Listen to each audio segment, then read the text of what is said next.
জয় জয় বিশ্বসুখ সত্তানন্দ শ্রীমৎ স্বামী নীলকান্ত মা মাধুর্যময়ী দেবী প্রেমানন্দে হরিধ্বনি বলমন হরিব।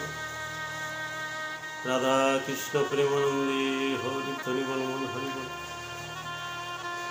নিতাই গৌর সীতানাথ প্রেমানন্দে হরিধ্বনি বলমন হরিব। সর্বসাধু গুরু বৈষ্ণব প্রেমানন্দে হরিধ্বনি বলমন হরিব। জয় বাবা, জয় বাবা, জয় বাবা, জয় বাবা।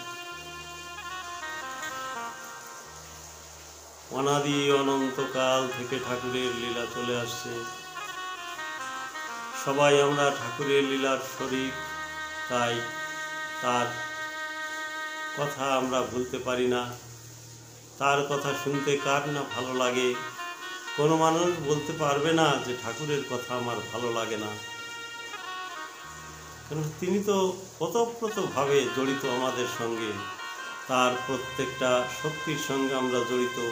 ক্ষিতি অপ তেজ মরুদ্ভূম পঞ্চভূতের কম বেশি মাত্রায় আমাদের দেহ তৈরি, তাই তার সঙ্গে আমাদের যে টান, ঐক্যতার টান, তার সঙ্গে যে আমাদের সৃষ্টির টান, আমাদের পালনীয় টান, তারপরে আমরা যখন অন্তিম গতি প্রাপ্ত হব তখনকারও টান। তাই তুমি আছো অনলে অনিলে চিরনভনীলে ভূধরে সলিলে গহনে, আছো বিটপিলতায় জলদের গায় শশী তারকায় তপনে। তুমি তো সর্বত্র রয়েছো প্রভু, তোমার সর্বত্র ছড়ানো করুণার দান আজ আমরা আনন্দে উপভোগ করছি। অনেক সময় বুঝতে পারি যে তোমার করুণা, অনেক সময় আবার আনন্দের খেয়ালে স্বার্থের জগতে মেতে গিয়ে তোমাকে ভুলে যাই। যাই হোক, আমরা আজ একটা নূতন ধরনের লীলায় প্রবিষ্ট হব। ঠাকুর শ্রীমৎ নীলকান্ত গোস্বামী সুন্দরের লীলা, যে লীলাটা আমরা ইতিপূর্বে কেউ শুনেছি বলে মনে হয় না, সেই লীলা মহামানবের মহাপ্লাবন ধারা, কৃপার, তাদের যে কৃপার যে প্লাবন ধারা, সেই প্লাবন ধারায় জগৎকে কিভাবে প্লাবিত করে সেই কথাটাই বলতে যাচ্ছি। আজকে আমরা দেখেছি পূর্ববঙ্গের বুকে যখন ঠাকুর এসেছিলেন গৌরাঙ্গ রূপে, সেই গৌরাঙ্গ রূপে যখন এসেছিলেন তিনি একটা হরিনামের প্লাবনে, হরিনামের মাতুরিতে জগৎকে মাতিয়েছিলেন। তখন আবাল বৃদ্ধ বনিতা সব নেচে উঠেছিল ঠাকুরের সেই মিলন গীতিতে, সুর মিলিয়ে একই তালে, একই সমস্বরে, সমতালে, সমতানে। আজও আমরা কিন্তু তার থেকে বঞ্চিত নই। ঠাকুর সত্যানন্দ যখন পূর্ববঙ্গে এসেছিলেন ঠিক তেমনি হয়েছিল। সেই বাথান বাড়ির বুকে যখন তিনি আনন্দ করেছিলেন, যখন তিনি আনন্দ নিকেতন বাথান বাড়ির আশ্রম তৈরি করেছিলেন, সেখানেও বড় মেলা হয়েছিল, সেখানেও ভক্তবৃন্দের প্রচুর আনাগোনা ছিল। তাই এই যে মহামানবগণ, ঠাকুরের যে প্রেরিত পুরুষ তথা ঠাকুরেরই ঐকান্তিক ইচ্ছার প্রবলে, ইচ্ছা শক্তির প্রাবল্যে যে সকল মহামানব জগৎ ভূমি পৃষ্ঠে অবতীর্ণ হয়েছিলেন, ঠাকুর সত্যানন্দ প্রভু সুন্দর তাদের মধ্যে অন্যতম। তারই সুযোগ্য শিষ্য ছিলেন শ্রীমৎ নীলকান্ত গোস্বামী প্রভু সুন্দর, যাঁর চরণ কমলের স্পর্শ এই অভাগার জীবনে ঘটেছিল। তার যে পবিত্র হস্ত, তার যে পবিত্র কৃপা শক্তি, তার যে জীবকে দয়া করার প্রবণতা, সেই প্রবণতায় আমরা সকলে সামিল হতে পেরেছিলাম। এই জন্য আমরা সকলেই ধন্য। তার একটা লীলা মনে পড়ে যায়। দিন তারিখ ঠিক বলতে পারবো না, সুদূর অতীতের কথা।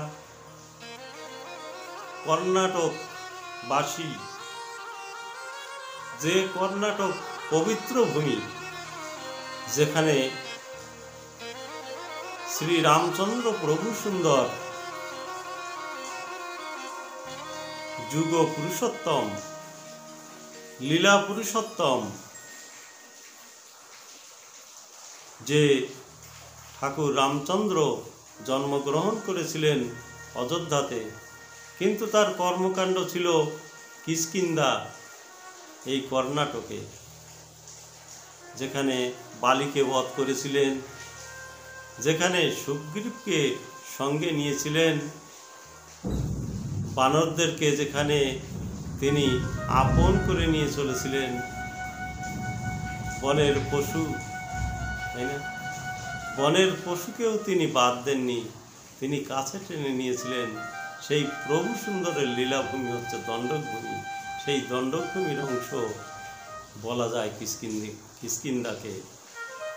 সেই কর্ণাটকের বুকে যখন শ্রী রামচন্দ্র এসেছিলেন, বহু যুগ গত হয়ে গেল তার মাঝখান দিয়ে, তারপরে আবার এলেন মহামানব শ্রী শ্রী নীলকান্ত প্রভু সুন্দর, যার চরণে স্পর্শ পেয়ে, যার পদে স্পর্শ পেয়ে সেখানকার আপামর জনসাধারণ আনন্দিত, আপামর জনসাধারণ যেখানে উদ্বেলিত, খুশিতে ডগমগ, সেই জায়গার কথা বলছি, সেই লীলার কথাটাই বলছি। এক সময় তুলোর চাষ করে, কার্পাস চাষ করে লোকের হাতে প্রচুর টাকা হয়েছে, প্রচুর।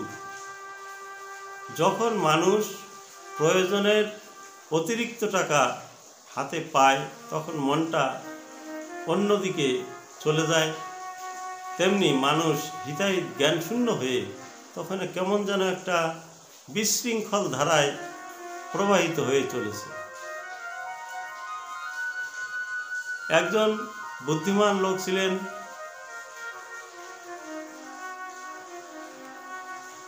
বহু বুদ্ধিমান লোক তো ছিলেন জগতে বা তখনকার দিনে কর্ণাটকে, তবু আমি যে অঞ্চলের কথা বলছি সেই অঞ্চলের কথাই বলছি। তখন সেখানে একটা ধর্মমত প্রচলিত ছিল, সৎসঙ্গ ধর্মমতটা প্রচলিত ছিল। কিন্তু দেখা গেছে কি, সৎসঙ্গে দীক্ষিত হয়েও ঠাকুর শ্রী অনুকূলচন্দ্রের যে আদর্শ, সেই আদর্শ থেকে মানুষ বিপথে যেতে শুরু করেছে। এই যে অবক্ষয়, এই যে মানুষের অন্যদিকে চলন, এই চলনটা এক ব্যক্তি, যিনি সুহৃদ বলা যায়, মানব গণের সুহৃদ, সেই ব্যক্তির চোখে ধরা পড়েছিল। সেই ব্যক্তির নাম শ্রী সুধীর, টাইটেলটা বলতে পারলাম না, শ্রী সুধীর বাবু। তিনিও সৎসঙ্গী লোক।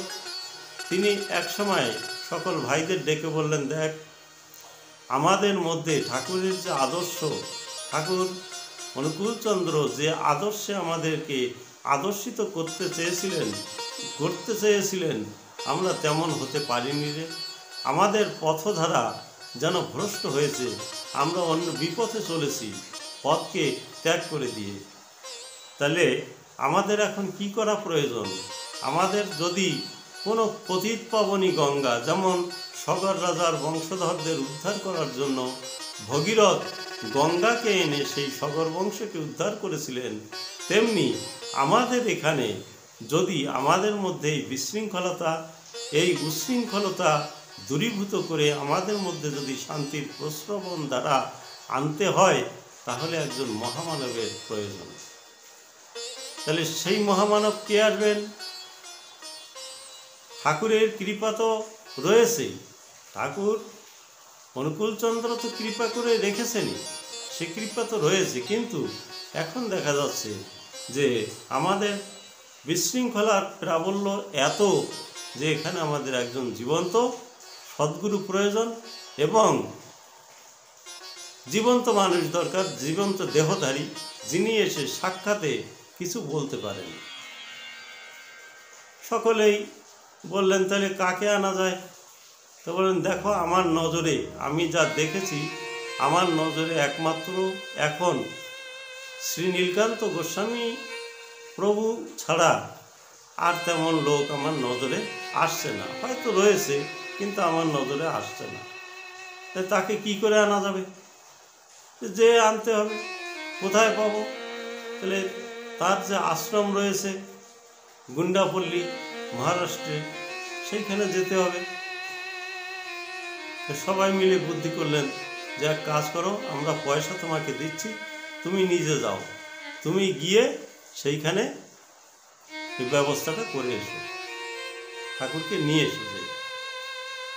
তখন তিনি চলে গেলেন। মনের মধ্যে কত জোর, ভগীরথ আজ গঙ্গা আনয়ন করতে চলেছে। তিনি ভাবছেন আমি যদি ঠাকুরকে আনতে পারি আমার ভাইরা সব রক্ষা পাবে। আমার ভাইরা যে মানবিকতার পথ থেকে বিচ্যুত হয়ে যে অমানবিকতার দিকে চলেছে, তারা আবার মানবিকতায় ফিরে আসবে। আমার যে মনের ধারণা, সেই ধারণা পূর্ণ হতে যাবে। তাই তিনি মনের আনন্দে, মনের খুশিতে, তাই না, সেই ঠাকুর বাড়িতে পৌঁছে গেলেন। ঠাকুর বাড়িতে গিয়ে দুর্ভাগ্য কি সৌভাগ্য জানি না, শ্রী মা মাধুর্যময়ী দেবীর সঙ্গ পেলেন, তার সঙ্গে দেখা হলো। শ্রী শ্রী মা বললেন, বাবা তুমি তো আসছো, তোমার মনের ভাষা, তোমার যে মনের আশা, এ তো অনেক উন্নত, অনেক উন্নত। তুমি চাও তোমার সকল ভাইয়েরা সুন্দর হোক, সকল ভাইয়েরা প্রকৃত মানবিকতার রূপ নিয়ে মানব হোক। এ তো তোমার মহৎ উদ্দেশ্য, এ পূর্ণ হবে। বাবা তুমি এক কাজ করো, তোমার বাবা তো এখানে নেই, তিনি বেতুল গিয়েছেন। বেতুলে কয়েকদিনের সফর ছিল, সেখানে কয়েকটা অনুষ্ঠান ছিল, ওইগুলো সারবেন, তাহলে সেখানে যেতে হবে। বলে মা আমি তো পথ চেনব না, বেতুলে কোথায় উনি থাকবেন? বেতুল তো চারটিখানি জায়গা না, ছোট্ট জায়গা না। তখন শ্রী শ্রী মা শ্রী রমেন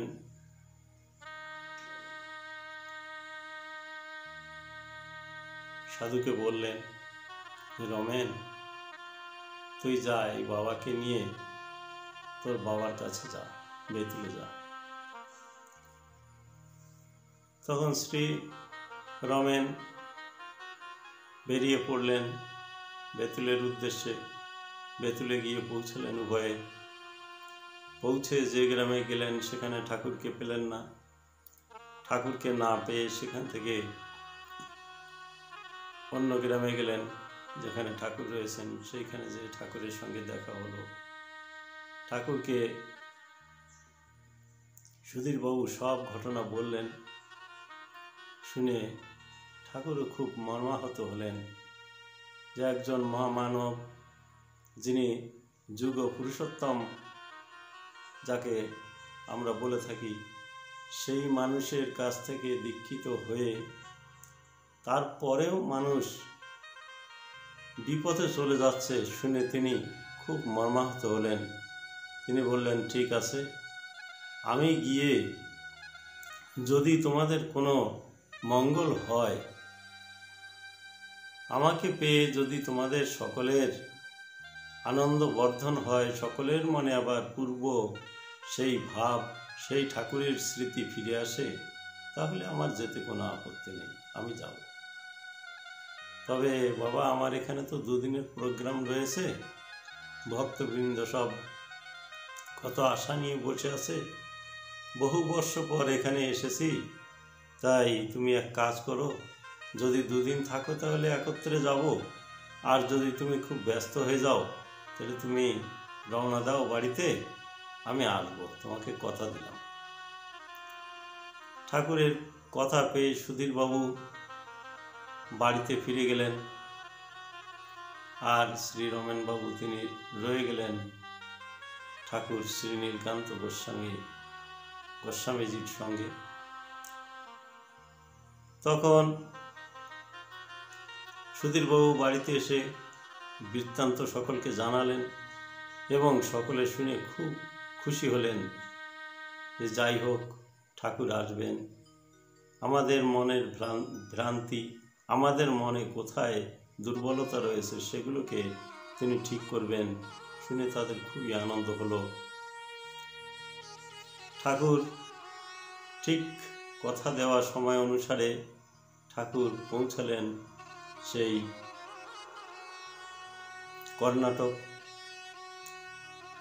কর্ণাটকে। তখন সকল গুরু ভাইরা মিলে একটা সভার আয়োজন করেছেন। সেখানে প্রধান উদ্যোক্তা বা প্রধান বক্তা ছিলেন ঠাকুরেরই দীক্ষিত ঋত্বিক সেই ধীরেনচন্দ্র সানা। তিনি সেখানকার মোটামুটি সকলকেই দেখাশোনা করতেন, সকলের সুখ দুঃখের সাথী হতেন। তাই তিনি রয়েছেন উদ্যোক্তা হিসেবে। এদিকে সভা আয়োজন হয়েছে, সভা সকাল থেকে সন্ধ্যা পর্যন্ত চলবে। তাই সকালের দিকে সকলে এসে ঠাকুরের সেই গান বাজনা করলেন, ঠাকুরের আরতি, ঠাকুরের প্রার্থনা, ঠাকুরের নারীর নীতি যে বইটা সেইটাও পাঠ হলো। যে নির্দেশ, ঠাকুরের যে নির্দেশ, তার সঙ্গের যে নির্দেশ, সেই নির্দেশ অনুসারেই তারা কার্য করে এগিয়ে যাচ্ছেন। যেতে যেতে অবশেষে যখনই আলোচনার পালা এলো, তখন স্বামী শ্রীমৎ নীলকান্ত গোস্বামী প্রভুকে তিনি বললেন যে আপনি আলোচনা করুন। তখন তিনি বললেন, না, সেইটা হয় না, আপনি বরঞ্চ এক কাজ করুন, আলোচনাটা আপনিই শুরু করুন। কেননা আপনাদের সঙ্গের ব্যাপারে যে অন্তর্নিহিত কি গূঢ় রহস্য রয়েছে আমি তো জানি না, তবে আমি ঠাকুরের আলোচনা কিছু করবখানে, তা আপনারা শুরু করুন। তখন এনারাও পাশে বসেছেন স্বামী নীলকান্ত গোস্বামীপাদ এবং তার অনুসারী স্বামী নিত্যানন্দ ব্রহ্মচারী, তিনিও বসে আছেন। যখন নিত্যানন্দ ব্রহ্মচারী বসে আছেন, দুজনই বসে আছেন, আর ধীরেন সানা মহাশয় তিনি ঠাকুরের আলোচনা করে যাচ্ছেন। যখনই আলোচনা করতে করতে তার একটা অবধি এসে গেল, যখন তার বিদায়ের সময় হলো, তখন তিনি বন্ধ দিলেন, ঠাকুরের ধ্বনি দিয়ে বন্ধ করলেন। বন্দে পুরুষোত্তম ধ্বনিতে আকাশ বাতাস মুখরিত হলো, একটা মধুময় পরিবেশ। আজ যেন একটা ভ্রমরের গুঞ্জন পুষ্প উদ্যানে মানে রমরমাভাবে সেটি যেন চলছে। তখন বললেন যে এরপর যে সভা যিনি পরিচালনা করছিলেন তিনি মাইকে অ্যানাউন্স করলেন, এরপরে নীলকান্ত গোস্বামী প্রভুপাদ তিনি কিছু ব্যক্ত করবেন, আমরা সবাই শুনব। যাকে উদ্দেশ্য করে, যাকে কেন্দ্র করে আমাদের এই বিরাট অনুষ্ঠানের আয়োজন হয়েছে, আমরা তার কথা কিছু শুনতে চাই। যাকে আমরা এত দূর থেকে এত কষ্ট করে, এত পরিশ্রম করে যাকে আমরা পেয়েছি কাছে, সেই মানুষটার কথা দুটো শুনব। তখন ঠাকুর বললেন যে দেখো, কথা তো সবই ঠিক, কিন্তু আলোচনাটা এমনই সময় হচ্ছে যে এই সময়টায় আসলে একটা ভাঙন লেগে যায়। সন্ধ্যার সময় তো সবারই বাড়ি রয়েছে, সবারই ঘর রয়েছে, অতএব সবারই একটা যার যার ব্যক্তিগত কাজ রয়েছে এই সময়। কারো গরু বাছুর উঠানো, কারো দুটো কাঠকুটা জোগাড় করা, এমনি তারা বিভিন্ন কাজ থাকে সন্ধ্যার প্রাককালে যেগুলো করা হয়। আর সেইগুলো প্রত্যেক গৃহস্থ ধর্মী যারা তাদেরকে সকলে করতে হয়। তাই এই সময়টা আমি আর কি বলবো, ঠিক আছে আমার নিতাই আপনাদের কিছু শোনাবেন। এবার বললেন যে নিতাই তুই ওর কিছু বল, কিছু আলোচনা কর। তখন ঠাকুরের নিতাই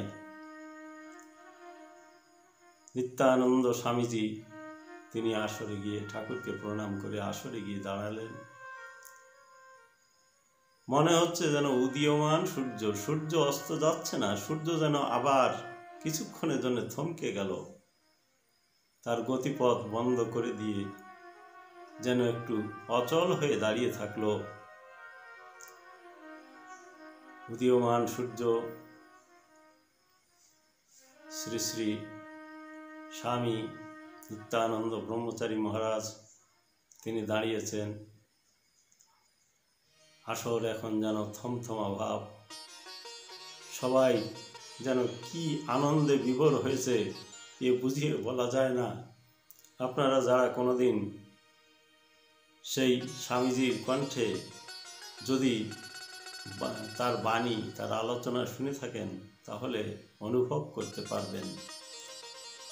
তিনি একে একে সৃষ্টির আদি থেকে শুরু করে সৃষ্টির রহস্যের গুঁড়ো রস ব্যক্ত করে ধীরে ধীরে ধীরে ধীরে তার স্রোতের রেখা টেনে নিয়ে তখন স্বামী সত্যানন্দ প্রভু সুন্দর এবং তারই অনুগামী শ্রীমৎ নীলকান্ত গোস্বামী প্রভু সুন্দর এখনও যিনি ভূপৃষ্ঠে বিদ্যমান, যিনি আমাদের মধ্যে কর্ম করে যাচ্ছেন, যিনি আমাদের মধ্যে ঠাকুরের নাম, প্রেম, কৃপা, কণা সব কিছু বিতরণ করে যাচ্ছেন, সেই মানুষটা এসে ঠেকিয়ে দিলেন। কত সুন্দর আলোচনা হলো, সকলেই শুনে বললেন আজ একটু আলোচনা শুনলাম ঠাকুরের, এত বিস্তারিতভাবে, এত গভীরভাবে। এই যে শাস্ত্র গ্রন্থগুলো আমরা দেখি, গীতা, মহাভারত, ভাগবত, বিভিন্ন পুরাণ, এইসব শাস্ত্রের যে গূঢ়ার্থ, মর্মার্থ বা বেদান্ত শাস্ত্র আমাদের যা আদিগ্রন্থ, মুনি ঋষিদের বাক্য, যেগুলো আমাদের আর্য ঋষিগণ ধার্য করে গিয়েছেন আমাদের জন্য, সেই সকল বাণী যখন তারা শুনলেন শ্রীমৎ নিত্যানন্দ প্রভু সুন্দরের মুখে, তখনই তারা যেন কেমন একটা অভিভূত হয়ে গেলেন যে এ কি আলোচনা, এ তো নৃলোকে শোভা পাওয়া কষ্ট, এ তো যে সে মানুষের দ্বারা সম্ভব না। তাহলে আজকে যখন সেই প্রভুপাদ নীলকান্ত গোস্বামী সুন্দরের চেলা, যিনি তার অনুসারী, অনুগামী, তিনি যখন এত সুন্দর আলোচনা করেছেন, তাহলে আমরা সেই যে মূল, সেই যে যাকে আমরা এনেছি এখানে আজকে শান্তির প্রশ্রবণ, শান্তির প্রলেপ দিতে, সেই মানুষটার কথা তো কিছু শুনতে পেলাম না। তাহলে ঠিক আছে, এক কাজ করা যাক, এখানে অনুষ্ঠান আরও একদিন বাড়িয়ে দেওয়া যাক। সকলে সিদ্ধান্ত করে যারা কমিটির উদ্যোক্তা ছিলেন তারা সব একত্রিত হয়ে এই সিদ্ধান্তই উপনীত হলেন যে আগামী দিন আবার এই অনুষ্ঠান চলছে যেভাবে, তেমনিভাবেই চলবে, কিন্তু বক্তা থাকবে খালি নীলকান্ত স্বামীজি, সেখানে আর কেউ থাকবে না। আমরা ওনার মুখ থেকে শুনবো আমরা কারা, আমরা কোত্থেকে এসেছি, আমাদের গন্তব্য কোথায়, আমরা রয়েছি কোথায়, যাব কোথায়, যেতে হবে কোথায়, এই সবগুলো বিস্তারিত আমরা শুনবো। তাই আগামী দিন এই অনুষ্ঠান হবে, মাইকে আবার বলে দেওয়া হলো, ঘোষণা করা হলো। ঠিক সেই অনুসারে সকলেই চলে গেলেন। আজকে উৎসব প্রাঙ্গণ খালি রয়েছে, ঠাকুর বিভিন্ন ভক্তদের সঙ্গে মেলামেশা করছেন, বিভিন্ন ভক্তগণ তার কাছে এসে কত পরামর্শ, কত বুদ্ধি, কত জ্ঞান সংগ্রহ করছে ঠাকুরের কাছে এসে, ঠাকুরের সংস্পর্শে এসে। পরের দিন যখন অনুষ্ঠান শুরু হলো, ঠাকুর শ্রীমৎ নীলকান্ত গোস্বামী পাদ তিনি সবাই যখন বসেছেন, সভা তখন একদম থমথমা হয়ে গেছে। সভা কেমন যেন আজকে একটা কেমন মৌন ভাব। লোকে যে গতকাল যেমন বাচাল ছিল, একজনের সঙ্গে দেখা হলে, দাদা ভালো আছেন? এই যে দাদা ভালো আছেন, জয় গুরু, এ কথা বলবার যেন অবকাশ নেই। আর যেন কেমন নিথর নীরব, খালি ঠাকুরের দিকে চেয়ে আসছে সবাই। তিনি কি বলবেন, তার পদ্মমুখ থেকে কি বাণী স্ফুরিত হবে, কি বাণী বেরিয়ে আসবে, সেই দিকেই সকলের নজর। ধীরে ধীরে ঠাকুর কথা শুরু করলেন। প্রথমে এই ধ্বনি দিলেন, জয় জয় বিশ্বসুখ সত্যানন্দ, প্রেমানন্দে হরিধ্বনি বনমন হরিবল। শ্রী শ্রী ঠাকুর অনুকূল চন্দ্র প্রীতি প্রেমানন্দে হরিধ্বনি বনমন। রাধা কৃষ্ণ প্রেমানন্দে হরিধ্বনি বনমন হরিবল। সর্বসাধু গুরু বৈষ্ণব প্রেমানন্দে হরিধ্বনি বনমন। এইভাবে বিভিন্ন ধ্বনি দিলেন, তার মধ্যে ঠাকুর অনুকূল চন্দ্রের ধ্বনিটাও দিলেন, যেহেতু তারই ভক্তবৃন্দের মাঝে এই আলোচনা সভা আজকে অনুষ্ঠিত হচ্ছে।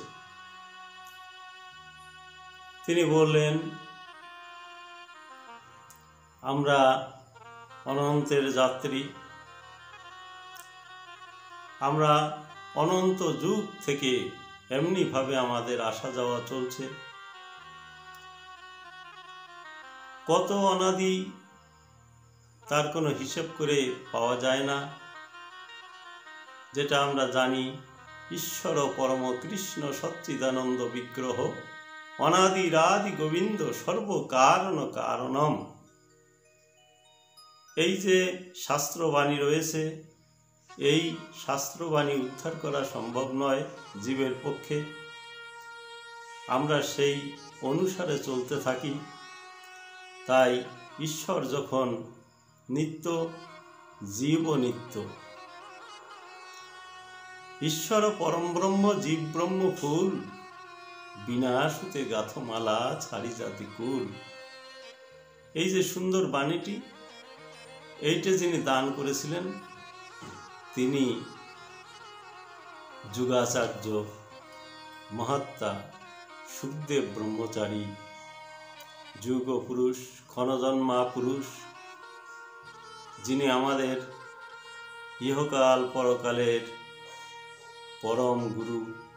সেই সুখদেব ব্রহ্মচারীর বাণী, সব কিছু ছেড়ে দিয়ে, হিংসা নিন্দা তম দম্ভ সব কিছু ছেড়ে দিয়ে সেই ঠাকুরের উদ্দেশ্যে, সেই ঠাকুরের প্রেম সুতায় মালা গাঁথো, এইটা তার বাণী। তার এই মহৎ বাণীতে আমরা সবাই যেন উদ্বুদ্ধ হয়ে থাকি, মেতে থাকি, তার বাণীর দিকে চেয়ে থাকি। এইভাবে বিভিন্ন উপদেশ তিনি দিতে দিতে গীতার বাণীতে এলেন। গীতা বললেন যে এই যে গীতা আমরা আওড়াতে থাকি, গীতা পাঠ করি, এই গীতা কি? ভগবান শ্রীকৃষ্ণ কি বলেছে? গীতাই আমার প্রাণ, গীতা আমার সর্বস্ব। গীতাকে কেন্দ্র করে আমি এই ত্রিজগৎ পালন করি। তাই ঠাকুর যখন এই কথা বলেছেন, আমাদের গীতা মানা উচিত। গীতার জ্ঞান না হলে পরে জগতের কোনো শাস্ত্রই জানা যায় না। আর জগতের সকল শাস্ত্র না জানলে গীতাও উদ্ধার করা যায় না, ওতপ্রোতভাবে জড়িত। তাই ঠাকুর এইভাবে একটার পর একটা বাণী দিতে লাগলেন। আস্তে আস্তে এইভাবে এসে পুরাণে উপস্থিত হলেন। পুরাণ ক্ষেত্রে এসে বললেন, যা আজ যে ভাগবত পুরাণ আমরা পড়ছি, ভাগবত পুরাণ আমরা পাঠ করি, এই ভাগবতকে জানতে হলে, এই ভাগবতকে চিনতে হলে আগে গীতাকে জানা প্রয়োজন। তাই ঠাকুর এইভাবে ধীরে ধীরে আলোচনা করতে করতে এমন একটা মধুময় পরিবেশের সৃষ্টি করলেন যে মানুষের সামনে ভগবান এখনো লীলা করে চলেছেন। মানুষ তাকে চেনে কই, মানুষ তাকে জানে কই, মানুষের সেই দৃষ্টি কোথায়, মানুষের সে অন্তর কোথায়, যে অন্তরে সেই পরমের সন্ধান মেলবে, যে অন্তরে সেই পরমের আনাগোনা দেখা যায়, সেই অন্তরটা কোথায়? হারিয়ে গেছে অন্তর তার আবর্জনার মাঝে। তাই দুনিয়ার যত আবর্জনা, দুনিয়ার যত হিংসা, নিন্দা, কাম কামনা, তম, দম্ভ, অহংকার, এই সকলের মাঝখানে মিশে নিজের যে পবিত্র মনটা ছিল, নিজের যে প্রফুল্ল অন্তরটা ছিল, এগুলো যেন কেমন বিকৃত হয়ে গেছে। তাই আজকে আমাদের সকলেরই কর্তব্য সেই মনটাকে আবার গুছিয়ে এক জায়গায় আনা দরকার। ঠাকুর যে বাণীগুলো দিয়েছিলেন, আপনারা জানা যে যে ঠাকুরেরই অনুগামী রয়েছেন, সেই ঠাকুর যে বাণীগুলো দিয়েছিলেন আপনাদের, সেইগুলোকে কেন্দ্র করে নিজেরা ঘনীভূত হয়ে, নিজেরা সেই বাণীতে মূর্ত হয়ে, সেই বাণীর সাথে মিশে কি করে নিজেদেরকে আবার নিজের মধ্যে খুঁজে পাওয়া যায়, এই চেষ্টা করুন। আজকে যে সুধীর বাবা, তার প্রচেষ্টায় আজ আমরা এখানে সবাই একত্রিত হতে পেরেছি। আমার তরফ থেকেও সুধীর বাবাকে ধন্যবাদ জানাই, সাধুবাদ জানাই। স্নেহে প্রতিম সে, তাই তাকে আর কি বলবো। এমনি ধারা মন যেন তার যুগ যুগ থাকে, ঠাকুরের অসীম কৃপা যেন তার উপরে বর্ষিত হয়। আজ এ পর্যন্তই রেখে আলোচনা এখানেই ইতি করব। ঠাকুরের বাণীগুলো এমনই ছিল। আজকে আমরা সেই ঠাকুরের বাণী, আমাদেরও তো ঠিক এমনি ধারা বাণীগুলির প্রয়োজন রয়েছে, কেননা আমরাও ভুলে যেতে বসেছি ঠাকুরকে। তাই সকলের শ্রীচরণে আমার এই মিনতি, যেন সকলে মিলে আমরা সেই ঠাকুরের পরশ পেয়ে যে কথাটা তাকে বলেছিলাম, যে প্রতিজ্ঞা তার কাছে করেছিলাম, সেই প্রতিজ্ঞা রক্ষা করার জন্য চেষ্টা করি, তার পথে প্রধাবমান হই, তার বাণী শ্রবণ করি, তার কৃপা করুণা লাভ করার জন্য উদ্গ্রীব হয়ে থাকি। কি করে পাব? তাই এই জন্য আপনাদের সকলের কাছে আমার অনুরোধ, আমরা সবসময় যেন ভাবি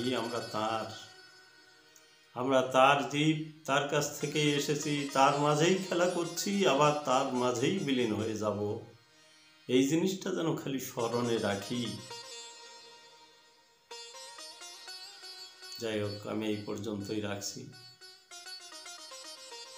যদি কথায় কিছু ভুল হয়ে থাকে, আপনারা ক্ষমা সুন্দর দৃষ্টিতে আমাকে ক্ষমা করবেন, কেননা ঠাকুরের কথা তো প্রতি পদে পদে আমার ভুল হতে পারে, স্বাভাবিক। জয় জয় বিশ্বসুখ সত্যানন্দ শ্রীমৎ স্বামী নীলকান্ত মামা ধৈর্যময়ী দেবী প্রেমানন্দে হরিধ্বনি বলমন হরিবল। রাধা কৃষ্ণ প্রেমানন্দে হরিধ্বনি বলমন হরিবল। নিতাই গৌরী সীতানাথ প্রেমানন্দে হরিধ্বনি বলমন। সর্বসাধু গুরু বৈষ্ণব প্রেমানন্দে হরিধ্বনি বলমন। হরিবল হরিবল হরিবল।